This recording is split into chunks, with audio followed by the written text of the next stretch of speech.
Welcome to the Late Show. My name's Dave Letterman. I'm Governor Chris Christie's apology coach. I had trouble getting out here. The darndest thing happened. We have a hallway that leads right out here to the stage, and I couldn't get through because Chris Christie had shut it down, ladies and gentlemen. You got Wall Street masters stuck cheek to cheek with blue-collar truckers, and man, I really gotta take a leak. But I can't. I'm stuck in Governor Chris Christie's Fort Lee, New Jersey traffic jam. No let up in the Christie Bridge scandal punchlines from the late-night comics. The governor's idol, Bruce Springsteen, even taking his shots there. But the governor is trying to push past it. Christie returning to the subject where his numbers at home and nationally are stronger: Hurricane and Sandy recovery. The governor meeting with Sandy families, pledging more money and a more streamlined process to help them during his appearance along the shore today. And the stakes could not be higher for Christie right now. He's off to Florida this weekend to meet with some of the most critical, deepest-pocketed Republican donors in the country. Their reaction to the scandal and Christie's handling of it could cost or gain him critical dollars for the 2016 race. Does not take too much to move the needle at this point in that pre-race. New Marist poll has Christie still out atop the GOP presidential field, a 4-point lead over his closest challenger, Paul Ryan. But Christie is down 2 points since last month. He also trails Hillary Clinton in a possible 2016 general election matchup and trails by 13 points, 50-37. But the bigger worry for Christie is the trend. He was down only 3 points to Hillary Clinton last month. Rich? All right, Andrew, let's bring in our panel right now. TJ McCormick, host of Good Morning Westchester on WVOX Radio. Dominic Carter, political journalist and author. Jonathan Yadden, Democratic consultant with the Advance Group and a former executive director for the King County Democratic Party. And Andrew, who you already met. Okay. Good or bad move, the governor going down to Florida and trying to convince both the donors and also high-profile Republicans that he's still their guy. Too soon, Dominic, or is he nipping this thing in the bud as best he can? Well, I would imagine this schedule was prior to all of this happening. He really has no choice. It's a trial by fire. He's got to get out there and try and sell these donors. We'll see of how this all plays out. But the whole thing just appears to be, Richard, getting a lot worse as opposed to getting better. We'll see.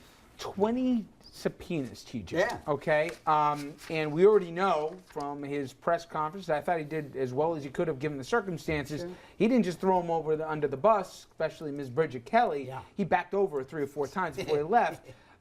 We don't know how it's going to work. We don't know if there'll be immunity, so the folks can't take the fifth or whatever. But fact of the matter is, if whatever political skills, and I think he has many, we're going to learn just how good he is in the next month. Well, this comes down to, political skills be damned. It comes down to whether or not he knew. And there's a lot of people, myself included, who say that if he knew, not only does it, hamper his chances, I believe it disqualifies him from being president of the United States. I believe it disqualifies him from running. I think that's it. I mean, so it really comes down to, did he know? What did he know and when did he know it? And if he knew any inkling of this, let alone ordered any of it, that's it. That's it. And people, it's funny. On the right, you have people saying, you know what? 4 people died at Benghazi, and we're not hearing anything more about that, but we're going to take this guy and tar and feather him. And I say, you know what? I agree their point about Benghazi. We're still not getting to the bottom of that. But if you want to claim the moral high ground, well, then when your guy does something like this, if in fact he did, well, then you must demand the same treatment. And I do. If he knew, then that's it. All bets are off. Christie's done. Jonathan, you've seen people rise from political problems even stronger than before, and obviously you've seen people with steep or even gradual declines into either irrelevancy or whatever. Is he already going to be hurt by this no matter what, even if there's not a smoking gun that attaches him to it? Because his narrative has now been either he's the clueless guy who didn't know what his people are doing, or he knew and he covered it up. But either way, a lot of what his appeal has been marginalized by just the very fact here that he was making jokes and then all of a sudden he had to apologize that he was the last guy to know in the room. That's what it is. I mean, he has this brand. We saw it last year when Republicans were pissed with him because he stood with President Obama right after Sandy, and they were like, wow, he's basically giving this over to Obama now, and Mitt Romney has no shot. If he, in fact, was unaware, they're going to call into question his leadership skills, his management skills. If he was aware, then I agree with TJ. I mean, this is bad news for him. There's no way to recover from this. It totally goes against him. And listen, I don't know what's going to happen, but just knowing Chris Christie, if in fact he said he didn't really know what was happening, I just find that hard to believe given this guy's MO and what he's about. I mean, he's the type of guy, the way he's handled other things in his state and in the country, like if there's a problem, he's the first guy to go to it and jump to it and try to fix it. That's his brand. That's who he is. Right. That's what he did, in the campaign against Corzine. But I find it very hard to believe that he just sat there and said traffic study. But the irony is, if there's no smoking gun, he does have the opportunity to reestablish that brand by doing something different from the normal politicians when it comes to handling a scandal. Voters I think are used to scandals. We get scandals all the time from all the sorts of different politicians. How you handle it at this point, assuming that no smoking gun comes out, could distinguish him once again and could help re-identify that brand. Other things are already trickling in, though. You know, the Sandy relief efforts. Well, I mean, other things trickling in. And that, Dominic, to me is as interesting as anything else. Permanently hurt. You think right now, whatever is in the inner circle, whoever is, they either know, hey, they're going to be able, they won't be able to connect me to this, or he really never knew. Is he more worried about what the Bridget Kellys of the world are going to say, or is he more worried that it's the Sandy aid spot, right? I mean, that commercial that he spent $4 million instead of $2 million because he wanted his family in, or at least that's how the story goes. Or there'll be other examples of other mayors be like, oh, you want no payback? I'll tell you what happened to me. You shut down my DMV here. Or this person said, he's hurting constituents. He's not just sticking it to me. That's the MO of Christie. Is it the trickle, or is he more worried that the people that he harmed in that presser, not only fired here, but called them incompetent, called them duplicitous, called them liars, and whatever? Is he worried that they're going to say, you bet damn Skippy he knew? All of the above. For a moment, his least major problem is the tourism ad, even though that can be an issue. His biggest problem, Richard, is he has said he's going to cooperate. Then he goes and hires someone, and I've known Randy Mastro for more than 25 years. Randy Mastro, as his counsel, is a pit bull. Randy Mastro, who worked in the Southern District with Rudy Giuliani on all those mobster cases, he doesn't know how to go into second gear. Everything Randy Mastro does is full speed ahead. So how are you going to cooperate with these investigations when you've hired this pit bull that will do anything to win? Christie has got a major problem, and from day one, I've gone further than my colleagues. If they prove that he knew, and I think it's not far from that, he is not going to finish his term as governor. Forget the presidential race. Let me ask you, Dominic, just a procedural question. We don't know for sure yet. I know there's 20 subpoenas. You heard it. Some news is going to hold this, and they're being delivered tonight. Right. Wildstein already declined to testify. He took the fifth, and he wouldn't answer any questions. Is the only way you can compel basically these folks to testify in this is if you give either a use immunity or immunity offer to them? Is that the only way these folks are going to talk? You can subpoena them, and then they have the option of cooperating, if not cooperating. But for the most part, the feds can offer a deal. In general, it's not going to go to more than just one person.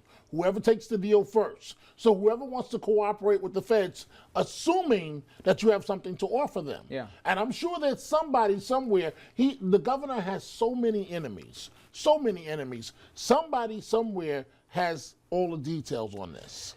You know, we talked before, TJ, that he's going down to Florida, and he's got a couple different audiences. He's got the donors that loved him, right, and maybe still do. But he's also got a fractured Republican Party that he has insulted. Okay, he's gone after the Rand Pauls of the world and the Tea Party folks. Even when they cried uncle, he piled on. Okay, again, part of the brand. Right, part of the brand. Yeah. But he did the mea culpa to Jersey, and maybe he doesn't have a second gear either. He can only do it one way. Are Republicans, you think, still conflicted about him, or do they say, you know, we're sick of losing, he's our best chance in 2016 as long as this thing doesn't lead directly to his doorstep? I think Republicans are just conflicted. Conflicted about him, conflicted about Rand Paul, conflicted about, geez, did we miss the boat with Ron Paul? We're conflicted about, Ted Cruz. They're just conflicted. And, I think the jury's still out. in terms of, is he really the best hope? I don't think. I think there's just. I mean, there's probably like a third. There's probably like a third of Republicans out there that think that he's the best hope. And there's another third that say, boy, you know what? A lot of what Ted Cruz was yapping. That was actually one of the last times I was here. We were talking about Ted Cruz and his green eggs and ham and all that. There was some things that have come to fruition about what he was standing there and yapping about. I'm not opening that up, but what I'm saying is there are different things you can say that actually speak well of even kooky Ted Cruz. So Republicans are just conflicted. He's got to go down. He's got to do a little bit more private, behind closed doors, mea culpas. Big money people, they're the kind of people, too, who can say to him, hey, what do you, before I open this up, baby, tell me now, is this money going to be money well spent? I just wonder, there seems to be something of a persecution complex within the Republican Party lately that, investigating for the wrong reasons, and they're not investigating Obama enough and things like that. I wonder if perhaps this might actually help his bona fides within the Republican Party, that he can claim victimhood and can, and that might actually help separate. So here's my only problem. Which is always the toughest part of the challenge to the White House for him. The victim wasn't a Democratic mayor in Fort Lee. The victim was all those poor people, constituents. I said this before, John. We've talked about all kinds of scandals. Guys screw around.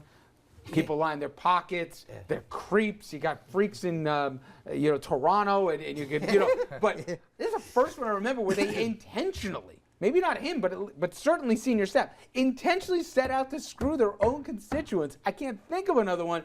There's no way to get around that story. That's why not one Republican in the Assembly or State Senate voted against these investigations, these committee hearings, because at the end, it's against Republicans and Democrats alike who just wanted to get home or just wanted to get from point A to point B going through using the GWB. And if Fort Lee, they got routed, so it's a tough spot he's in. Very tough spot. And the trip, as Dominic said, was probably planned months in advance and all. But if I were a Republican donor there, I wouldn't promise him anything until this gets finalized. At any point they could cut a check. They don't have to do it now. I tell you where the boomerang could be, though, and I thought this is where Andrew was going to. But the one thing is that, if the Democrats, the left, and Republicans who disagree with him, if they really start doubling down and going after him, and it is about as much as it is, and I said he should either step down or whatever.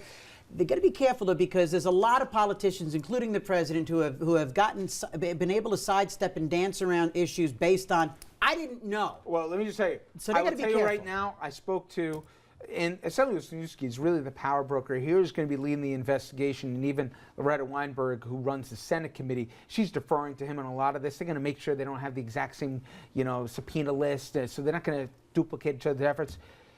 His tone in the last 3 days went from cover up, using the words on live TV with me and other stuff, to now saying, we just want to learn how this works. We want to fix they knew they have to be careful. They don't overplay their hand, especially if they can't prove their case. So you're right. From a tonal standpoint, they're changing. All right, when we come back, we're going to go across the river. And in New York here, fascinating piece in the Times today about what we've talked about in this show. Andrew Cuomo playing well with others. I'm talking about leading Democrats here being able to share the spotlight here and also sharing some of the settlements. We're going to talk about he and Schneiderman and a bunch of other political questions in the Empire State straight ahead.